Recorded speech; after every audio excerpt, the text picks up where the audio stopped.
Hello दोस्तों, स्वागत है आपका एक और नए वीडियो में। तो आज हम इस वीडियो में देखेंगे कि पाकिस्तानी मीडिया एक इंटरेस्टिंग टॉपिक के ऊपर डिस्कशन कर रहा है। तो वीडियो पसंद आए तो इस वीडियो को शेयर, लाइक एंड सब्सक्राइब करें एंड सपोर्ट करें। चलिए देखते हैं।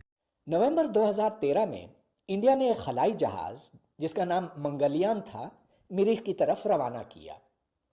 इसने तकरीबन 600 मिलियन किलोमीटर का फासला तय किया 10 महीनों के अंदर, और फिर यह मरीख के नज़दीक पहुंचा और फिर उसके गिर्द चक्कर लगाना शुरू कर दिया। इंडिया के लोग बेहद खुश हुए और इसको ज़बरदस्त कामयाबी करार दे दिया गया।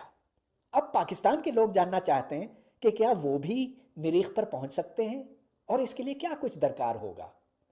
लेकिन इस सवाल पर आने से पहले चलिए हम इस पे ज़रा गौर करते हैं कि क्या ये वाकई कोई बड़ी कामयाबी थी। आखिर हमें याद है कि तकरीबन 15 साल पहले जब हिंदुस्तान ने 5 एटमी धमाके किए थे तो उस वक्त भी हर तरफ खुशियां मनाई गई थी, लेकिन वो कोई बड़ी कामयाबी तो थी नहीं। इसलिए कि एटम बम बनाना आजकल के ज़माने में तो कोई बड़ी बात है नहीं। एक शिकस्ता मुल्क शुमाली कोरिया जैसा वो भी बना सकता है।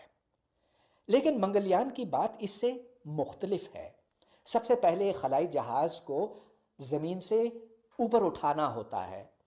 फिर जैसा कि मंगलयान ने किया, ज़मीन के ज़ोर के इस्तेमाल से इसको मरीख की तरफ धक्का दे दिया गया। इसको स्लिंग शॉटिंग कहते हैं।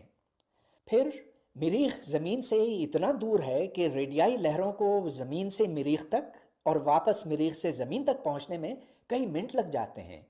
लेकिन सिर्फ 1 मिनट के अंदर एक तेज़ रफ्तार खलाई जहाज़ हज़ारों मील आगे निकल सकता है। लिहाजा गलती के लिए कोई गुंजाइश होती नहीं है। तो मैं समझता हूँ कि इंडिया की ये वाकई एक बड़ी कामयाबी थी और वो मुबारकबाद का हकदार है। ख़ास तौर पे इसलिए कि इस सारे अमल में सिर्फ 75 मिलियन डॉलर की लागत आई। 75 मिलियन डॉलर तो सिर्फ एक F-16 तैयारे की कीमत बनती है। फिर ये भी एक हकीकत है कि चीन मरीख तक जाने में अभी तक कामयाब नहीं हो सका है। लिहाजा मैं समझता हूँ कि इंडिया वाकई मुबारकबाद का मुस्तहक है, और अब हमें इस बात पर सोचने की ज़रूरत है कि वो एक तीसरी दुनिया का मुल्क है, गरीब मुल्क है, वो मरीख तक जाने में कैसे कामयाब हुआ। मैं समझता हूँ कि इसके पीछे 3 बुनियादी वजूहात हैं। सबसे पहले ये कि इंडिया की नौजवान नस्ल में साइंस के लिए एक बेहद मोहब्बत नज़र आती है। इंडिया के हर शहर में कम से कम एक साइंस का म्यूज़ियम तो ज़रूर होता है, और कहीं 2, कहीं 3, कहीं 4। वहाँ बेशुमार साइंसी सोसाइटियाँ हैं और वो सरगर्मियों में हर वक्त मसरूफ़ अमल नज़र आती हैं। सन 2005 में मैंने ये शौक़ अपनी आँखों से देखा था। मैंने इंडिया के 7 मुख्तलिफ़ शहरों में स्कूल, कॉलेज और यूनिवर्सिटियों में लेक्चर दिए थे साइंस के ऊपर। कई जगहों पर तो सैकड़ों स्टूडेंट्स आए थे और उन्होंने बड़े शौक़ से सुना और बड़े अच्छे अच्छे सवाल किए।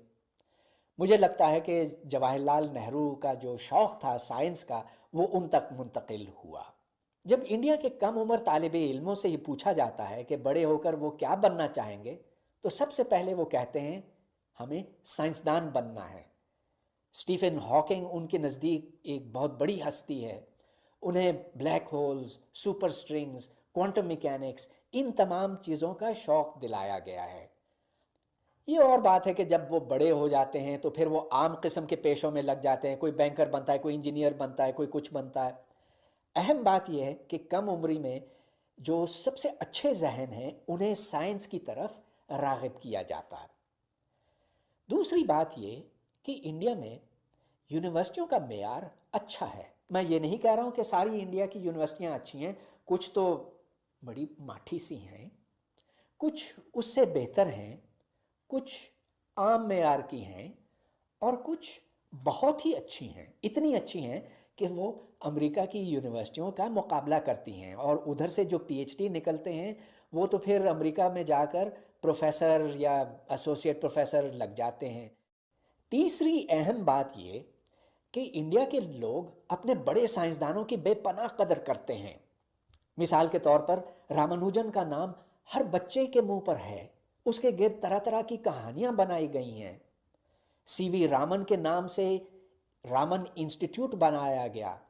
इसी तरह एस एन बोस, یا ہرگوبند کھورانا وغیرہ وغیرہ۔ یہ سارے سائنسدان انڈیا کی نئی پود کے لیے ایک مشل کی طرح ہیں۔ اب چلیے ہم اس سوال پہ لوٹتے ہیں کہ اگر پاکستان یا کوئی دوسرا ترقی پذیر ملک مریخ تک پہنچنا چاہے تو اس کے لیے کیا کچھ درکار ہوگا؟ میں سمجھتا ہوں کہ دو ہی رستے ہیں۔ ایک تو یہ کہ آپ عربوں کی پیروی کریں، جس کا مطلب یہ ہوا کہ آپ ٹکٹ خریدیں، جیسا کہ سعودی شہزادہ سلطان بن سلمان ابن سعود نے خریدا تھا، اور وہ سن 85 میں امریکہ کے اسپیس شٹل میں خلا میں پہنچا تھا۔ اب متحدہ عرب امارات نے یہ اعلان کیا ہے کہ آج سے 15 سال بعد وہ بھی مریخ تک پہنچیں گے، لیکن اس کا طریقہ وہی ہوگا جس طرح سے دبئی شہر تعمیر کیا گیا، یعنی کہ یورپین، امریکن، دنیا جہاں کے لوگوں کو پیسوں کے زور سے وہاں بلایا جائے گا، پھر وہ اپنی ٹیکنالوجی لائیں گے، اور جو خلائی جہاز ادھر سے اٹھے گا وہ عرب امارات کی سرزمین سے اٹھے گا، لیکن بس ان کا کردار صرف اس حد تک ہوگا۔ دوسرا رستہ یہ ہو سکتا ہے کہ ہم انڈیا اور چائنا کی طرح خود اپنی سائنس، اپنی ٹیکنالوجی بنا کر، تخلیق کر کے خود پھر آسمانوں کا رخ کریں۔ اس کے لیے ہمیں 3 چیزیں کرنی ہوں گی۔ سب سے پہلے یہ کہ اپنی نوجوان نسل کو سائنس سے آشنا کرنا ہوگا، انہیں سائنس کا شوق دلانا ہوگا، اور یہ شوق اس وقت ہے نہیں۔ ہمارے نوجوان، ہمارے بچے سائنس نہیں پڑھنا چاہتے ہیں، بلکہ وہ اس کو ایک انتہائی